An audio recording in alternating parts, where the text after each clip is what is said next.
Online Sanskrit classes में मैं doctor Manisha Sharma आप सभी का पुनः स्वागत करती हूँ। यहाँ हम अभिज्ञान शाकुंतलम का अध्ययन कर रहे हैं और हमारा तृतीय अंक इस समय चल रहा है। तृतीय अंक का कुछ भाग हम कर चुके हैं और जो कथा चल रही है वो इस क्रम में चल रही थी कि शकुंतला अस्वस्थ है, ताप से पीड़ित है और उसकी सखियाँ उससे ये पूछती हैं कि ये जो पीड़ा है वो आतप की पीड़ा है अथवा उस राजा को देखने के बाद तुम्हारे मन का संताप है। और इसी क्रम में आगे की बात यहाँ पर चलने वाली है। आज के क्रम में जब शकुंतला से उसकी सखी प्रियंवदा पूछती है कि तुम्हारी ये जो पीड़ा है वो किस कारण से है, क्योंकि हम देख रहे हैं कि जब से तुमने राजा को देखा है तुम्हारी ये जो पीड़ा है वो बढ़ रही है और तुम्हारे अंग क्षीण हो रहे हैं, लेकिन तुम्हारा जो सौंदर्य है, तुम्हारा जो लावण्य है वो कम नहीं हो रहा है। यहीं से इसके आगे से ही हम प्रारंभ कर रहे हैं। राजा जो लता कुंजों के पीछे छिप करके ये सारी बातें उन सखियों की सुन रहा है, उसने प्रियंवदा की ये बात सुन करके कहा है, अवितथम आह प्रियंवदा। प्रियंवदा ने ये बिल्कुल सत्य कहा है। तथा ही क्योंकि क्षाम क्षाम कपोलम आमनन मुरह काठिन्य मुक्त स्तनम मध्य क्लांततरः प्रकाम विंताम वंसौ छवि पांडुरा शोच्या च प्रियदर्शना च मदन क्लिष्टेयाम लक्ष्यते पत्राणाम एव शोषणेन मरुता स्पृष्टा लता माधवी। क्या कह रहे हैं राजा? पहले हम इसको अन्वय में देख लें। आननम क्षाम क्षाम कपोलम उरह काठिन्य मुक्त स्तनम मध्य क्लांततरः अंसौ प्रकाम विनितौ छविः पांडुरा मदन क्लिष्टा इयं पत्राणाम शोषणेन मरुता स्पृष्टा माधवी लता एव शोच्या च प्रियदर्शना च आलक्ष्यते।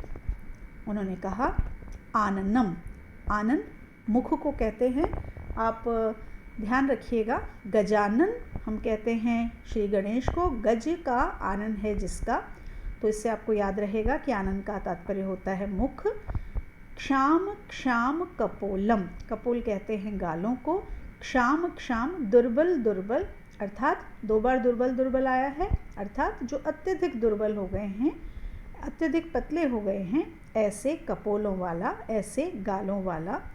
उरह, उर छाती वक्षस्थल, काठिन्य मुक्त स्तनम जिसमें स्तनों की कठोरता समाप्त हो गई है, स्तन कठोरता से रहित हो गए हैं। मध्य, मध्य भाग अर्थात जो कटी प्रदेश है, कमर का भाग है। क्लांत तरह, अत्यधिक क्लांत हो गया है, अत्यधिक दुर्बल हो गया है। अंसौ, जो दोनों कंधे हैं, द्विवचन लगा हुआ है।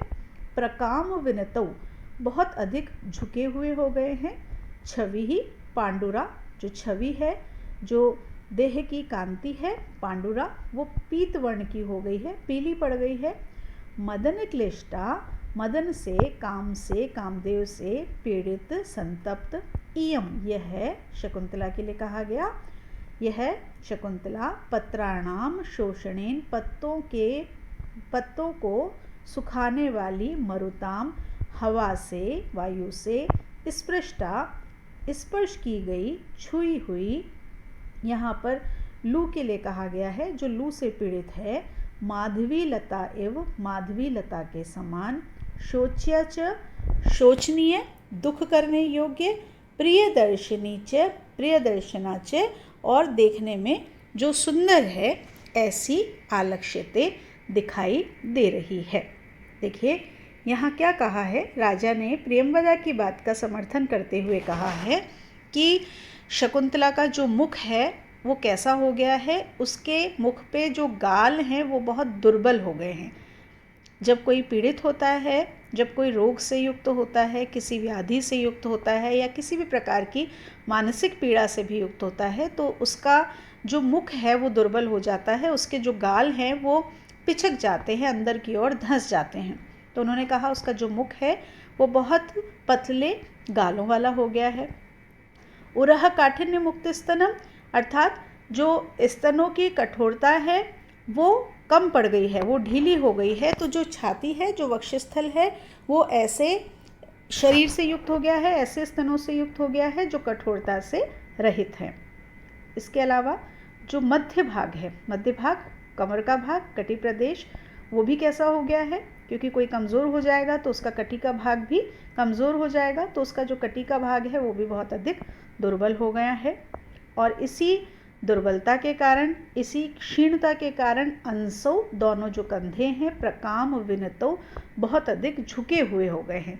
जब थक जाते हैं, जब पीड़ित होते हैं, बीमार होते हैं, तो कंधे झुके हुए से दिखाई देते हैं। तो दोनों जो कंधे हैं वो झुके हुए हो गए हैं।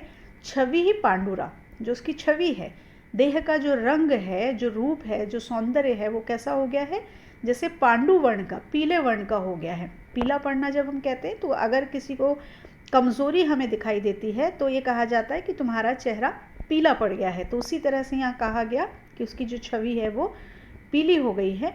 मदन क्लिष्टा, मदन से जो पीड़ित है, काम से, कामदेव के संताप से जो पीड़ित है, ऐसी यह शकुंतला पत्राणाम शोषणेन मरुताम, पत्तों को सुखाने वाली जो हवा है, हवा जब बहुत तेज़ हवा बहती है और तेज़ धूप वाली हवा जब बहती है तो उस हवा के स्पर्श के द्वारा जो माधवी लता है, जो बहुत अधिक कोमल होती है, वो माधवी लता कैसी हो जाती है, वो माधवी लता मुरझा जाती है, झुलस जाती है। तो लू लगने से जो झुलसी हुई जो माधवी लता है वो कैसी है, झुलसी हुई है, लेकिन फिर भी क्योंकि उसमें पुष्प हैं, क्योंकि वो वसंत की लता है, तो वो देखने में सुंदर भी दिखाई देती है। झुलसी हुई है लेकिन फिर भी सुंदर दिखाई देती है। तो इसी तरह से ये जो शकुंतला है ये दुर्बल तो हुई है, इसके कंधे झुक गए हैं, इसका मुख क्षीण हो गया है, तो दुर्बलता के सारे लक्षण, सारे चिन्ह दिखाई दे रहे हैं, लेकिन फिर भी ये दिखने में अदर्शना नहीं है, देखने योग्य नहीं हो, कुरूप हो गई हो, ऐसा नहीं है, बल्कि देखने में ये सुंदर है, प्रिय दर्शना है। तो इस कारण से ऐसा लगता है कि इसका जो रोग है, इसकी जो पीड़ा है वो ऐसी नहीं है जो इसको इस तरह का कोई कष्ट देने वाली हो जिससे इसका जो सौंदर्य है वो भी क्षीण हो जाए। तो इसमें उन्होंने प्रियंवदा की बात का समर्थन अपने आप से किया है। अब देखिए ये जो श्लोक है, क्योंकि आपके जो पाठ्यक्रम है उसमें श्लोकों का अनुवाद, श्लोकों की व्याख्या पूछी जाती है, तो आपको श्लोकों पर विशेष ध्यान देना है। इस श्लोक में जो कहा गया अंतिम शोच्या च प्रियदर्शना च, इसमें विरोधाभास अलंकार है, क्योंकि शोचनीय भी है और प्रियदर्शना भी है। या तो कोई ऐसा हो सकता है कि जिसको देख करके हम दुख करें, हमें शोक हो, या कोई ऐसा हो सकता है कि जो देखने में सुंदर हो। यहाँ दोनों जो गुण हैं वो एक दूसरे के विरोधाभासी हैं, लेकिन यहाँ पर विरोध का परिहार्य शोच्या के अनुकंपनीय अर्थ करने से हो गया है, तो यहाँ पर विरोधाभास अलंकार हमको दिखाई देता है। विरोध है लेकिन उसका आभास है, तो विरोधाभास अलंकार यहाँ पर है। दूसरा यहाँ पर काव्यलिंग अलंकार है, क्योंकि यहाँ पर मदन क्लिष्टा ये हेतु है और इस हेतु के कारण, इस लिंग के कारण यहाँ पर पदार्थ हेतुक काव्यलिंग अलंकार है। तीसरा यहाँ पर उपमा अलंकार है, लता इव शब्द से समानता प्रकट की गई है, तो यहाँ पर उपमा अलंकार बहुत स्पष्ट रूप में दिखाई दे रहा है। फिर यहाँ पर स्वभावोक्ति अलंकार भी है, क्योंकि उसकी जो विरह व्यथा है और उसकी जो दुर्बलता है उसका इतना स्वाभाविक वर्णन किया गया है, कहीं भी ऐसा नहीं दिखता है कि कोई कृत्रिमता यहाँ पर हो, बहुत ही सहज वर्णन यहाँ पर दिखाई दे रहा है, इसलिए यहाँ पर स्वभावोक्ति अलंकार भी है।